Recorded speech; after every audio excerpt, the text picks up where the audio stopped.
So happy to get some of my winter staples out. I actually collect vintage trench coats, so I love getting them out this time of year for when it is cold enough to actually wear them. These long, rainy, gloomy day coats.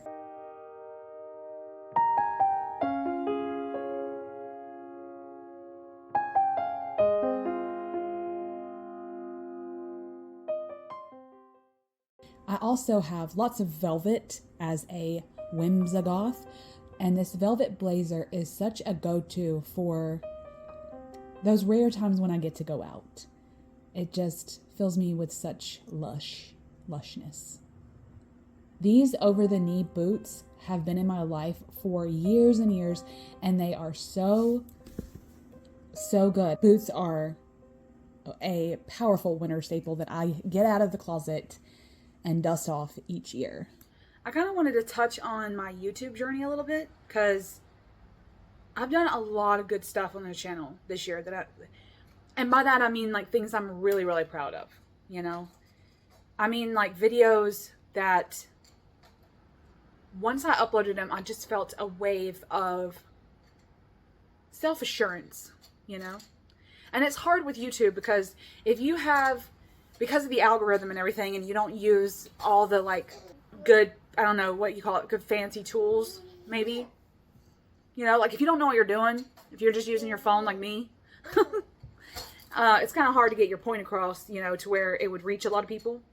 But some of the activities and videos and topics that I brought up this year, I was super proud of. Now, a lot of those, because of where I am in terms of subscriber count, by the way, really, I just noticed today, because I was uploading another video this morning, really close to 2K, which is insane. When I started my channel, I never thought it would get like that. I think it's almost 5 years on YouTube. Never thought I would get this far. In terms of subscriber count, but it doesn't matter.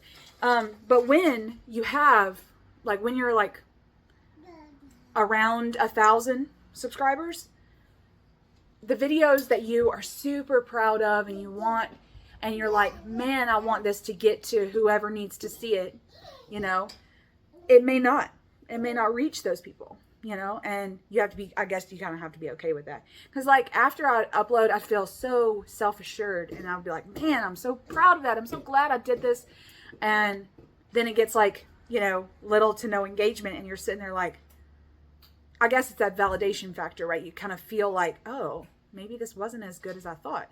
But that's not the case. It's just, it didn't reach a lot of people, you know, because of the algorithm. It didn't seep into the web of YouTube, you know. But looking back, I'll plug some like little here of some of my favorites that I've done. Like I've done a lot of activities, build your own deity video. I did a soul reading with Marlena, which was super fun. A lot of people engaged with that. It's kind of nice to ask the tarot some like really harsh questions, not harsh, in-depth questions like that, especially in a public setting. That was pretty fun. It was kind of profound to see everyone's responses. That was pretty cool. Let's see. I read a lot more this year. I mean, which is surprising because I thought that, because I'm an avid reader, I thought that my reading after having baby last year at Christmas, I thought that with him being a newborn and him being, you know, like over the course of a year, I really wouldn't have time to read. Now, I do know that it was easy for me to kind of just like get back into the groove, you know, of reading while he was young, while he was a baby. But now that he's walking and getting into toddler mode, my reading will probably dwindle. So, but I was able to read a lot more this year, which I'm super proud of. And I do have plans to read some cool books next year. I've got some poetry collections and things, and one classic that I haven't read that I've been wanting to read. That's on the TBR for this coming year specifically. I got a lot of plans, you know, for the channel too. Like I went on Canva and made like a 6-month calendar, like a calendar for each month, and I kind of plugged in what I'd want to do, you know, for, these, you know, specific days. And, you know, like I said, I got a lot of plans, you know, for the channel too. Like I've made a 6-month calendar, like a calendar for each month, and I kind of plugged in what I'd want to do, you know, for these, you know, specific days. And, you know, like I said, I got a lot of plans, you know, for the channel too. Like I've made a 6-month calendar, like a calendar for each month, and I kind of plugged in what I'd want to do, you know, for these, you know, specific days. I filled in. I was surprised at how many ideas I had for like the upcoming just the upcoming 6 months. I've got some really cool, what I think are cool ideas for the channel. So, like I said, super excited that I'm so close to 2K. That's crazy. Super excited about I'm excited because a lot of the videos that I planned to do this year came out and I was able to execute them. So I'm super proud of myself for that. And you know, I do hope that those videos reach who they need to, you know, eventually they're there for you eventually. So yeah, but reflecting on the year is kind of like looking back on, you know, because like one of the 12 Days of Yule's prompts was looking back on your magical practice, looking back on the year, and going back through my YouTube was like the same, because I would research and write and journal about a lot of witchy topics that I wanted to put out on the channel that ended up going into my practice. So there's a lot of things, a lot of topics that I brought up in the witchcraft sphere that I look back on my YouTube journey, and it's there, you know, it's there for me to reflect on. So I like that. But yeah, I'll probably put the videos that I put up here down below for, like, you know, go watch these from Lennon if you're interested, because I can't put but like a few cards upstairs for you, but I'll probably put some of those, some of my favorite profound, proud videos of mine down below for you to go if you're wanting to binge me, you know. So have fun with that.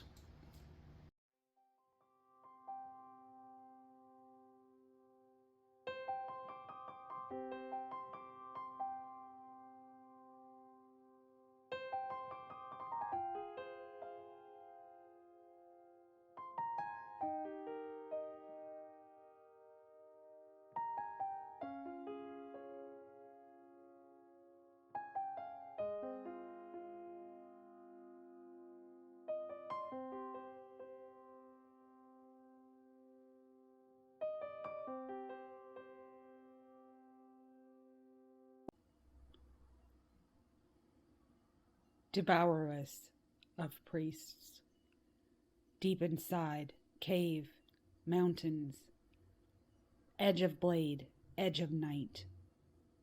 Tore off your crown for branches in your hair. Cool waters trickle, thick like thighs, like sighs, like blood, down dirty hills, grotesque and trashy. Dotted along like city lights, like stars, ever present, ever absent, absent-minded, for your breath is magic. Needed for your teeth, sheath the sword, bury the arrows deep, deep inside. Call out to the shimmering, jewel tones of the heart. Paste rhinestones to breast-plated steel.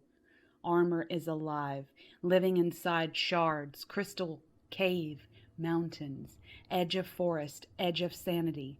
Grow forth in eyes, tendrils of unhinged doorknobs, for keys, for locks of hair slithering out of grass. Speaking, soul trees, wisdom of books not yet bound, bound by crowds of shadows, mist speech, a fog-laced heart deep inside. Bathtub creature, drowning from tentacles, rising again from oceans of prima materia, salty, sulfuric, mercurial. I thought I'd pop in and share a 4-card spread with you guys for the winter that I came up with. I don't know if you can read this. It's okay. I'll go over it. It's called the Hibernation spread. It's a bear in a den. Okay. I pulled some soul cards out just to like show the 4 positions, but it really doesn't matter. Just pull some cards, you know. Now the first one is the snowflakes, and I wanted that to represent what is dying this winter to ensure new growth. So all of these are energy based. For me, all 4 of these have like an energy base model to them. So like an energy to tap into for each thing. So for snowflake, that's very much the winter. That's what is dying. An energy that is dying that will ensure new growth. That's what I already said. Now the second one is the den itself. the safe haven. Okay, so this energy is your safe haven energy this winter. So this energy is an energy to focus on when you want to feel not so alone, when you want to feel like a big hug. Like, what is your big hug energy? That's the den. The third position is the full belly. I know that we're not bears in dens, but in the aspect of hibernation, the bears have to eat and scavenge so much to get a very full belly, like a couple of times their body weight en masse to be able to hibernate well throughout the winter. So a full belly is an energy that the bear has. But for us, what we could do is the full belly position here could be what you've learned this year, something that you've scavenged. Maybe this is a lesson you've learned. This is an energy that you've learned to cultivate in your life. Maybe this is something that you've brought in that's going to sustain you for a long time, like a good habit, something like that. But again, when we're dealing with cards, this is like an energy. We can focus on an energy, or like in the case of soul cards, which I love, they're like one of my favorite decks, both of them. It's like pictorial, something intuition based, right? That we can focus on for the what we've scavenged this year. The last card is the bear. It's the bear itself, and that's you. Okay, so this is the card of where you're at this winter. A lot of these focus on the season of winter itself, and I want this to be kind of like, let's look back on the year and what we've scavenged, what we've learned, you know, what's going to be our saving grace this winter that's going to lead us into the spring, what's going to ensure new growth, things like that. We're going to end with a very future centered. This card's going to represent where you're at right now after all the rest of them have been said and done. So yeah. So I will have a probably like a Google Drive file for you down below of the hibernation spread if you want to go check it out. So I'm hoping everybody has a good hibernation.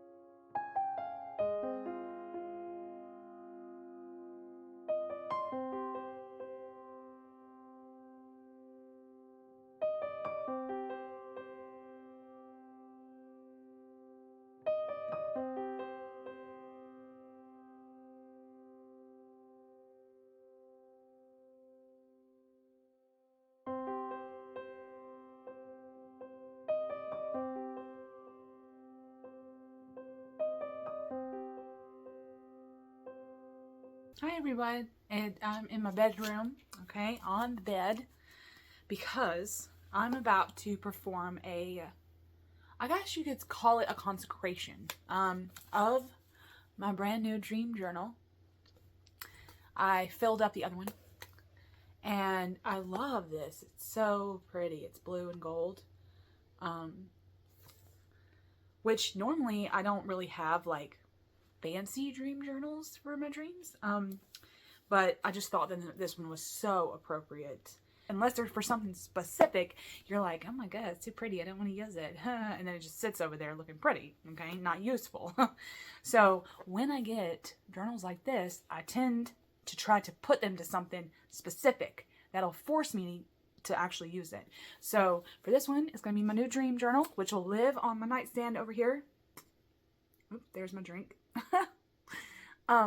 It'll live on my nightstand along with all my books that I'm reading or whatever. Okay. So, but I need to consecrate it. And what that just what that means is that I will, you know, speak to it and green it into the bedroom. Okay. And probably what I'll do at the end is, because it's got this little cute little, you know, elastic, I'll probably write in the very front page something about this being my dream journal, record my dreams, da da da da da, probably some kind of like blessing, okay? And I'll write it in here as like a book blessing, as like a dream journal book blessing, and then once I feel it's consecrated and gotten some of the, my energy and the energy of the house into it, okay, then I will close it up and it will be ready. But I think before that, I'm going to pull some cards, because my actual dream process involves, not all the time, okay, but when I feel so inclined, I tend to keep these soul cards on my nightstand as well. Okay, they're the only decks. Actually, no, that's not true. I'm sorry, I'm lying to you. Carnival at the End of the World is over there currently, but that's because I've been using it this winter to explore some pots in myself this winter, all right? So that's been over there. But 100% of the time, the soul cards stay on my nightstand. Unless I'm using them for content, I'll pull them out, but I come right back and put them right back on my nightstand. These decks, okay, both, I use this one, I've always used Soul Cards 1 more, but I don't know, I've been really using Soul Cards 2, okay, because of the color. Really, really loving it, okay, really loving the images. And so I'll pull some cards, because my dream process is that when I'm feeling so inclined to fully relax, I'll pull some cards, intuitively read the images, okay, and really think about something. And what I allow that to do is initiate a dreamscape specifically. So, and sometimes my dreamscapes, the ones that I'm consciously formulating with images, go in here as well. These aren't only for REM dreams, REM dreams. They can be for thoughts before bed. They can be for what I see in the images, what my intuition is telling me about, like what needs to come out before a dreamscape can manifest. So that's what I like to do. Is, like I said, when I feel so inclined, I'll shuffle the deck, I'll pull some cards, depending on, it just doesn't matter how many, just all on how I feel, okay, and write about the cards that I get, and then once I've written about, like, what I want to get out in that instance, I'll turn it into a dreamscape. It can be outlandish, it can be fanatical, it can be fantastical, it can be mythological, okay? But I turn it into like this dreamscape, like I'm path walking. And then hopefully to achieve the full circle, okay, in terms of a practice, I will hope that the REM sleep dream that I'll get will relate. It doesn't always. Okay? And I don't always remember my dreams. Some dreams are so, they're like smoke for me. And as soon as consciousness becomes a 100, like I'm fully conscious, it's already dissipated. It's like blowing out a candle, and that small sliver of smoke that comes out, and you want to catch it so bad, right? But then it's just gone, and you're like, oh. And you can't you have to relight the candle, which means going back to sleep, and that doesn't always generate the same smoke stream, does it? Never, almost never. So I don't always remember my dreams, and I don't put a lot of rules and expectations on myself for keeping a dream journal. Like I said, these are for dreamscapes, before bed thoughts with the cards, or when I'm generating a dream-like status for myself. Not so much like getting my thoughts of the day out. This isn't bookend journaling, okay? This is something different. This is for the dreamscape. And not so, I don't really want to say that it's dreamscapes as in like I'm allowing my imagination. I'm really trying to form dreamscapes that I can and would see in my real dreams. and then try to mirror them, kind of like lucid dreaming, I guess you could say. And the cards have helped me with that for years, with path walking, nighttime, well, I'll say nighttime path walking, dream walking, lucid dreaming, rarely, okay, and dreamscape manifestation. So let's see what we got.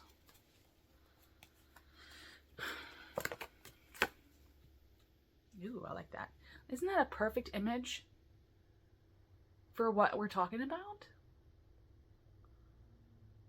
Manifesting, but it's something outside of yourself, it's something outside of your consciousness, but somehow resides within it. It's so good. I'm telling you, this deck is like, I would say that these two decks are my most used in every deck I have. They're my most used, and they're probably my most practical.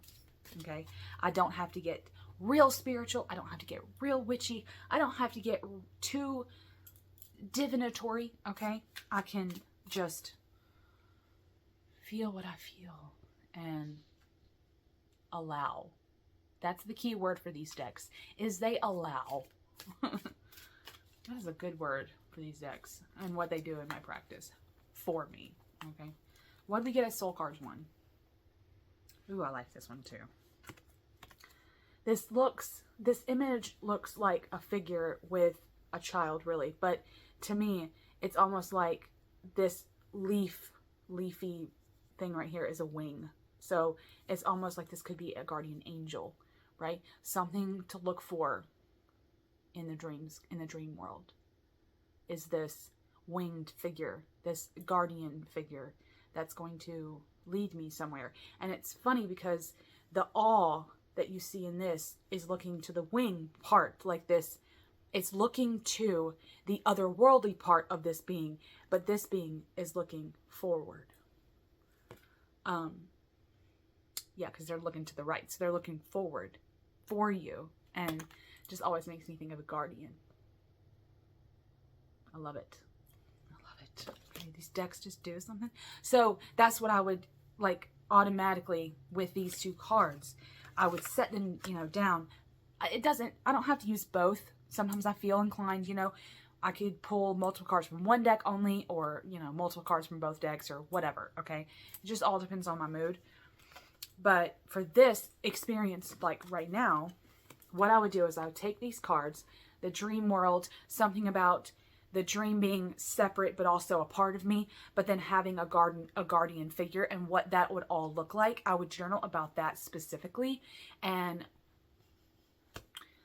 see where it goes, and then maybe the dream I would have tonight, or possibly a few nights, like I'd give myself a few nights, right, to ponder. And then on this, I don't pull cards every night, but if I'll maybe take a few days and ponder on this and the consciousness aspect, the guardian aspect, use what I've kind of think back on what I've journaled about it, and then maybe a real REM cycle dream will pop out that mirrors what I've done, tapping me down into the collective, which is always the goal. So, super excited that this kind of happened at the end of 2023, so that 2024, I can start with a brand new journal. So pretty. Let's go conjure up some dreams. Okay, I'm a little crooked, but I don't care. I wanted to end the vlog, the Yule winter vlog, with a thought. One of the 12 Days of Yule's prompts by Ivy, that is so beautiful, is like, how we work with death, how we work with death and rebirth. Thoughts on that? I don't know. Thoughts on that? All of the above. And I just thought that was such a beautiful thing, because I very much am a, oh my God, I forgot the term. Death advocate? You seem like I'm an advocate for death, like I'm some kind of weird murderess. Death witch, necromancer, death positive. Oh my God, there it is. Death positive. All right. And so I have to work with the concept a lot. But I had this thought the other day because I was kind of working I was reading about animism and working on some things for my animistic witchcraft. Okay, there you go. And I had this thought about death deities and why, there's all of this tabooness, this weird stuff about death, right? But then there's deities of death, and it's they have to be just as powerful as a god or a goddess because they're the other side of the coin. And it's ironic to think about because death lives in everything.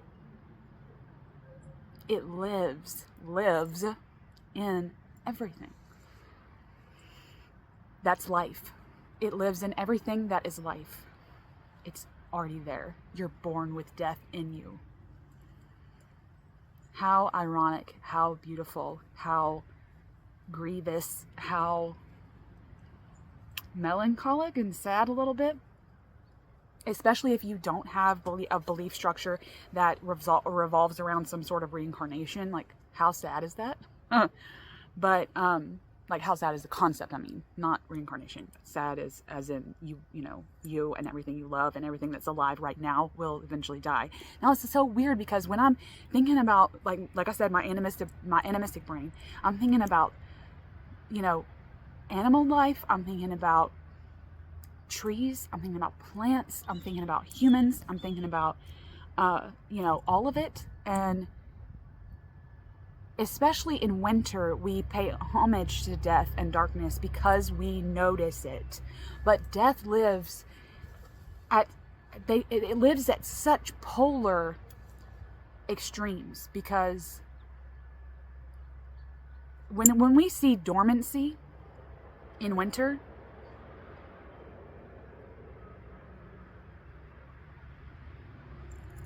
it's like race cars going by. When we see dormancy in winter, we mistake that for death, but that is not death.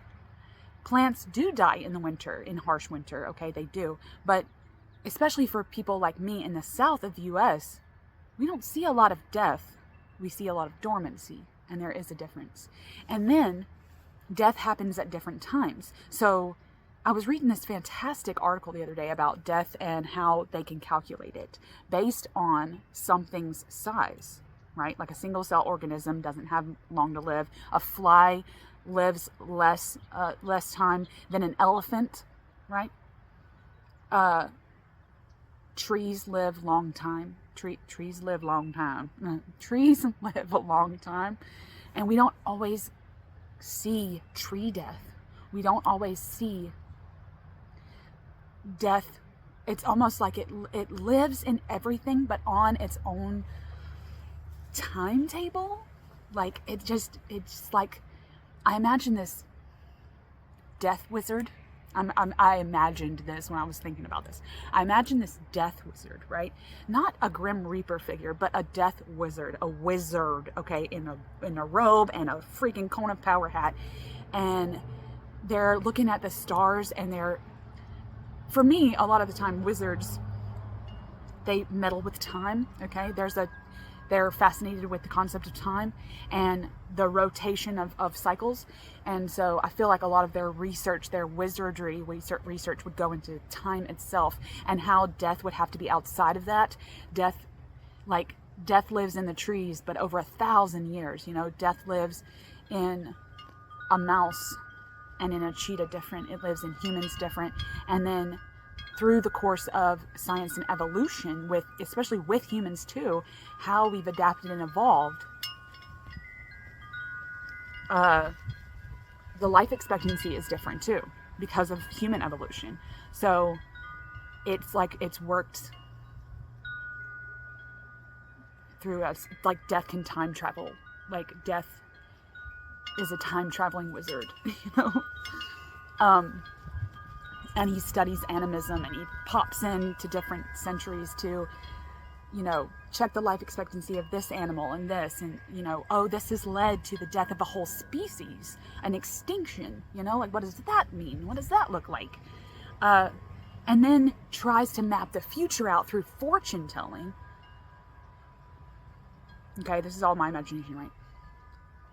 To see what the life expectancy of humans would be in like 1,000 more years. You know, it's like, oh.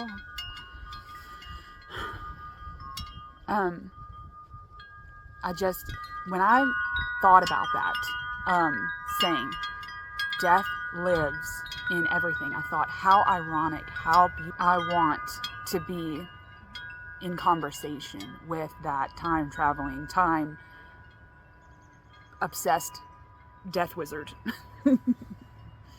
You know, what would he look like? I have a thing about wizards right now. Like, that's just like my vibe. I have a thing about wizards. Like, not, I don't know. Like, I've been obsessed with learning about like wizardry and stuff. So, you know, maybe that's a 2024 thing. I don't know. But God, like, thinking about death is something that I do a lot. But I try to do it in ways that won't leave me with grief, ways that won't leave me sad, philosophical, fanatical kind of ideas that pull the brain outside of itself for a little bit, kind of turn it inside out a little bit, and get down to like, almost like we can be fun with it, just like we can with anything else. We can be fun with it, and still be sad, and still be in fear, still hold a lot of the taboo, and the stigma around it. But death lives in everything.